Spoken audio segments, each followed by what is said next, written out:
Governments are in the driving seat when it comes to public sector innovation. But the private sector also has a part to play. Enter GovTech. GovTech has a number of connotations. One of it clearly is that you bring companies closer to the public sector, in particular small, innovative companies and startups. Those who play around to test out new technologies in order to improve public services, in order to improve participation of people and communities in the public cause. That's what we see as GovTech. We are witnessing the rise of different technologies, such as artificial intelligence, ever-increasing computing capabilities, or the exponential potential of large cloud infrastructures. These present a massive opportunity to improve public services in the EU. New technology also means new business, and companies have a role to play in procuring new technological services to the public sector. But how to ensure that smaller market players get a chance to play a part in this transformation?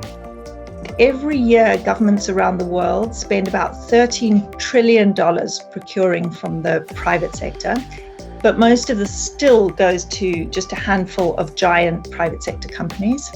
At the same time, innovative programs have shown that it doesn't have to be the case. Because today there is a certain barrier. Very often, if you're a small company, but you have great ideas and a lot of passion and a lot of energy working in your area, still it is difficult to get, for example, contracts with public administrations. What can the public sector do to balance this relationship and to harness the power of private sector innovation? It can regulate, fostering cross-border and cross-sector collaboration in the EU. It can offer open standards and solutions to avoid vendor lock-in and encourage interoperability. And it can transform procurement, giving a chance to SMEs and other small European-based players to get involved. Procurement is absolutely essential. Reforming, modernizing, also experimenting with procurement is absolutely important. For the public sector, certainty, safety, accountability have always been prime. On the other hand, we should pay attention that we don't find ourselves in a straitjacket where in the end we cannot embark in this sort of innovation cooperation that we would like between the best small, most agile small startups and traditional public sector entities. I am optimistic that the need to restart economies after COVID will encourage governments to use this enormous lever they have around putting procurement dollars into smaller companies to do just that. Engaging with the private sector is absolutely crucial for innovation. This is why the CEF and ISA Square programs launched the Digital Innovation Challenge, a co-creation exercise for startups and SMEs to understand how the Commission's reusable solutions can support private sector innovation. The Digital Innovation Challenge was an invitation to small innovative companies across Europe and startups to discover and reuse some of the solutions that the EU has been developing on behalf of European public service. For example, particular pieces of code or semantic assets that I can use as a company when I build services for other public administrations in Europe. Closer collaboration between the public and private sector has resulted in exciting emerging technologies that are changing the way governments work.